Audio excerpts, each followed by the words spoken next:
Assalamualaikum warahmatullahi wabarakatuh. Ketemu lagi dengan channel Adik Anxiety, channel khusus membahas masalah psikosomatis dan anxiety disorder ya, disebabkan asam lambung atau GERD. Sebelum saya lanjutkan ke cerita selanjutnya, saya mohon subscribe and like untuk saya bersemangat membuat video tentang edukasi asam lambung dan psikosomatis ya. Terima kasih yang udah subscribe. Oke. Jadi pas posisi saya kambuh itu kan bermacam-macam ya kambuhnya. Sebabnya deg-degan cemas itu pasti ada sebab dan akibatnya ya, karena saya terlalu takut dengan sering kambuhnya tuh ya, dengar orang berantem, orang ribut, terus secara langsung di depan mata tuh pasti langsung deg-degan, cemas, panik gitu ya. Nah, selama beberapa jam atau mungkin setengah harian itu udah bisa cemas, panik, deg-degan, itu pikirannya itu udah kemana-mana ya, nggak konsentrasi, terus rasa sesak nafas itu kayaknya berat banget di dada, udah dadanya sesak, terus kayak nafas juga susah, terus rasanya panas di dada ini ya. Kalau pas lagi kambuh-kambuhnya itu ya sesak, pada perasaan takutnya itu bener-bener takut yang mencekam itu, takutnya tuh kayak tuh ngelihat apa tuh takut gitu. Terutama saya tuh langsung menjauh dari lokasi kejadian yang tadi gitu.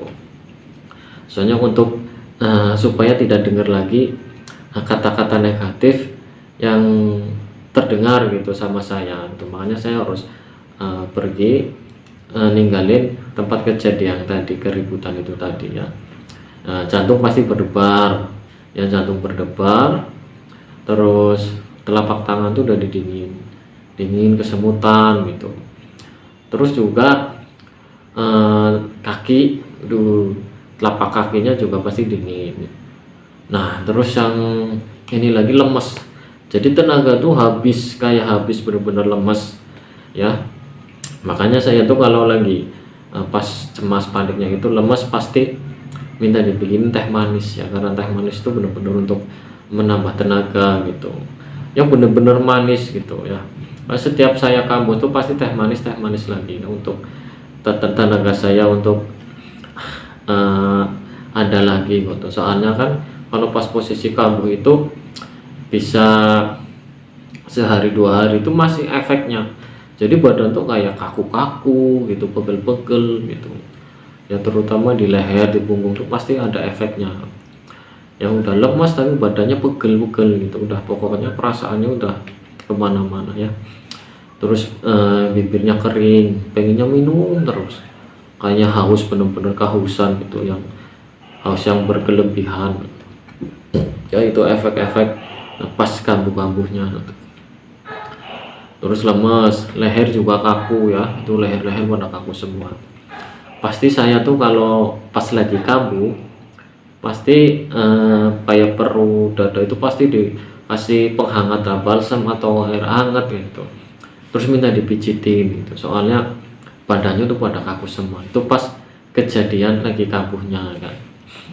Nah, terus perasaan yang ini lagi, dia tuh takut mati gitu.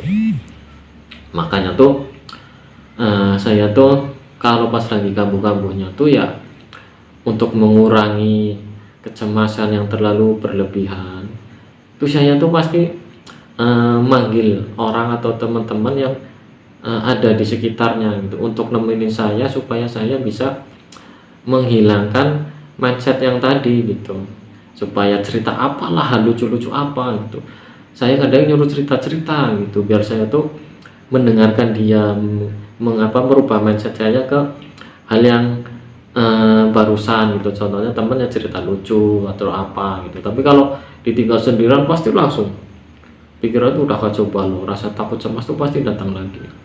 Tapi kalau ada temennya, ada temen banyak tuh lah enak gitu, relax buat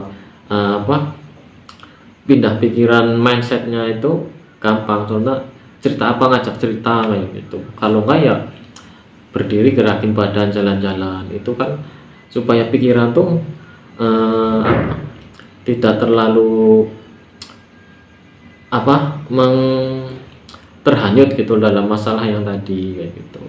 Nah itu cara saya untuk menghilangkan rasa takut yang tadi itu. Pasti kalau kambuh ngumpulin orang-orang kayak gitu, soalnya saya kan takut sendirian kayak gitu kan, takut cemas gitu ya. Pokoknya kalau lagi kambuhnya itu ya kalau bisa, kalau saya soalnya takut sendirian gitu kan, beda-beda gitu. Ada orang yang cemas tapi pengennya sendirian gitu. Kalau saya sendirian tuh malah takut kalau pas lagi kambuh gitu, soalnya nggak ada yang nulungin nanti kalau saya lagi ada kena apa-apa gitu, nggak ada orang gitu. Saya nyamannya tuh banyak orang, tapi orang-orang yang di sekitar tuh cerita yang positif-positif gitu, jangan ke hal-hal negatif lagi gitu ya. Soalnya saya dulu sebelum tahu pas kayak gitu pasti ada banyak orang ngasih, wah ini diguna-guna, dicatat lah gitu kan. Akhirnya saya kan pergi ke orang-orang pinter kayak gitu ya, kayak gitu-gitu aja, nggak sembuh-sembuh bayarnya mahal ya. Makanya kalau nggak usah lah ke orang-orang pinter gitu, pasrahkan aja sih semuanya sama Allah, ikhlas gitu, terimalah penyakit yang ini saya lagi dijalanin ini gitu. Saya dulu juga udah ke orang pinter beberapa kali yang nggak sembuh-sembuh, udah modalnya banyak gitu. Nggak taunya psikosomatis anxiety. Saya belum tahu itu anxiety dan psikosomatis. Makanya saya juga kalau ada orang nih berobat ke sini ya saya ngikutin gitu. Saya belum tahu soalnya buat anxiety ini gitu kan. Kalau ke orang pinter gitu nanti jadi tambah banyak, wah ini di ini gitu kan. Akhirnya jadi mindsetnya tuh saya juga pernah ada orang yang tukang pijat kayak gitu, katanya saya diracunin sama teman saya gitu pas waktu saya masih kerja di Bali gitu kan. Saya jadi pikirannya jadi jelek-jelekin teman-teman gitu, padahal ya cemas dan panik ini gitu ya. Soalnya orang yang cocok ngobrol sama penyakit psikosomatis dan anxiety itu ya orang yang pernah ngalamin itu rasanya itu kayak gimana. Tapi kalau orang yang di luar nggak tahu penyakit psikosomatis anxiety ya pasti jadinya nanti ujungnya ke hal-hal yang berbau klinik-klinik lah, disantet orang lah, diguna-guna orang gitu, pokok jadinya ke situ. Makanya saya saranin ya untuk yang merasakan kecemasan, kepanikan yang tadi saya sebutkan semuanya ya itu pastilah psikosomatis yang diawali dengan GERD gitu ya. Itulah solusi yang dulu pernah saya lakukan ketika saya lagi cemas-cemasnya, lagi panik-paniknya gitu ya. Terus ya supaya kita juga tidak terhanyut ke dalam masalah yang terjadi gitu, karena cemas dan panik itu pasti kalau saya sendiri tuh disebabkan kayak fobia kayak gitu. Saya dengar dulu langsung deg gitu. Kadang juga tiba-tiba cemas sendiri, tiba-tiba perasaan yang gak enak itu juga tiba-tiba muncul sendiri kayak gitu ya. Pokoknya mindset kita juga harus dirubah gitu ya, mulai dirubah dari pola makan dan pola pikirnya, tidur juga cukup kayak gitu ya. Saya kira cukup sekian untuk video ini ya. Untuk cemas yang mendadak kayak gitu ya, cuman panic attack. Kalau saya sih udah termasuk panic attack ya, saya termasuk cukup lama gitu namanya anxiety itu.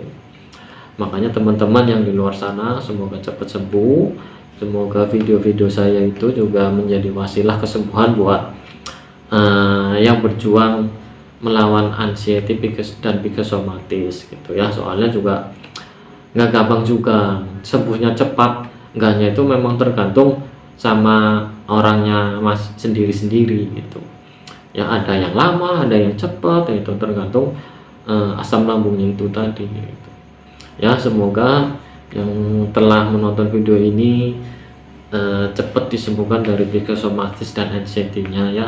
Semangat terus pokoknya, berpikir positif itu ya. Namanya takut tuh sebab dari mana aja ya, suara-suara apa aja, semua orang juga beda-beda.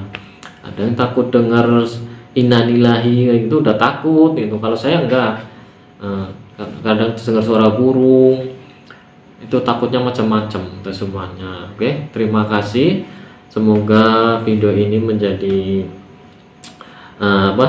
bimbingan atau wasilah kesembuhan buat teman-teman yang lagi kena psikosomatis. Semoga cepat sembuh ya, jaga makan, jaga tidurnya. Terima kasih yang sudah subscribe and like, semoga penyakitnya cepat disembuhkan dan dilancarkan rezekinya. Assalamualaikum warahmatullahi wabarakatuh.